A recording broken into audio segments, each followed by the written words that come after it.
Hi everyone and welcome to our tutorial on bracketing.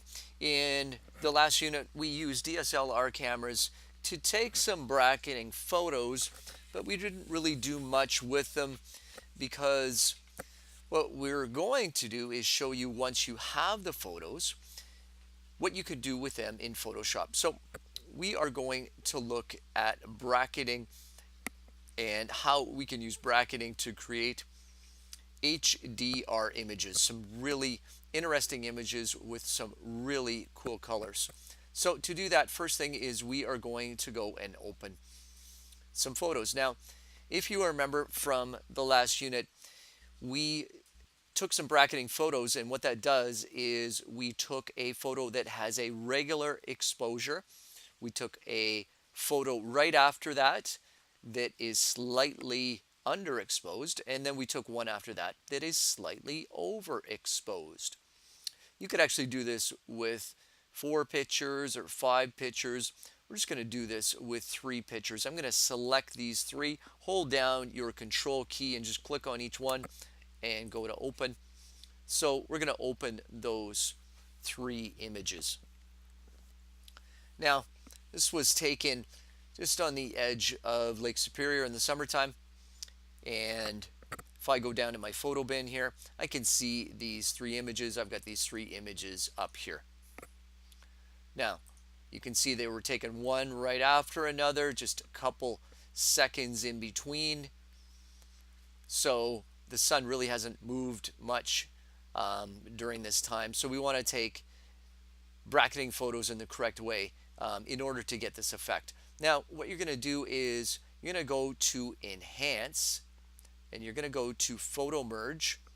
And inside Photomerge, there's a number of different selections. We're going to go to Exposure. And what it says is select 2 to 10 photos in the photo bin, and then click Photomerge Exposure again, or select Open All. So I'm going to open all these here. And takes a little while to actually merge these together. Takes a lot of processing power to do this. Hopefully the software will not crash. And there, it's actually merged those 3 pictures together. And what we can do is we can use the automatic mode, or we can go to the manual mode. So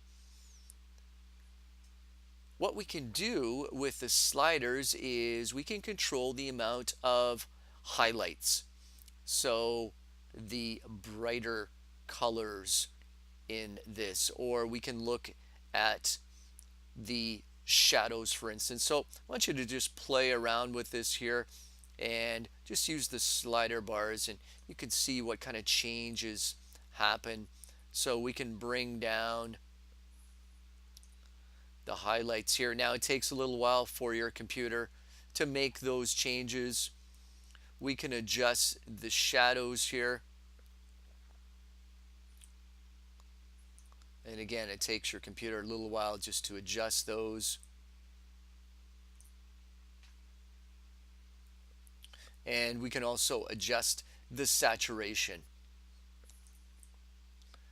And this one here is the one where you can really make it pop out. You have to be careful that we don't overdo saturation, depending upon what effect we're trying to do. We can bring saturation right back if we want, but we actually want to keep it a little bit above. So we're going to do it like that. Now if we just bring these back up, we'll try to bring in the highlights here. So there we get an image with some fantastic sunset colors.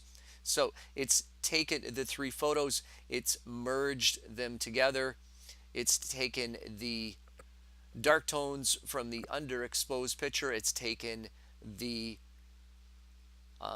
highlights from the overexposed picture, and it's blended all 3 images together to give us this picture here. So when you're done, you can click on Done. and it will merge those all together. And that's it. Use the photos that I've given you to do a photo merge to create an HDR image. Play around with the slider bars here to see what kind of effects you can get. And that's it for this tutorial.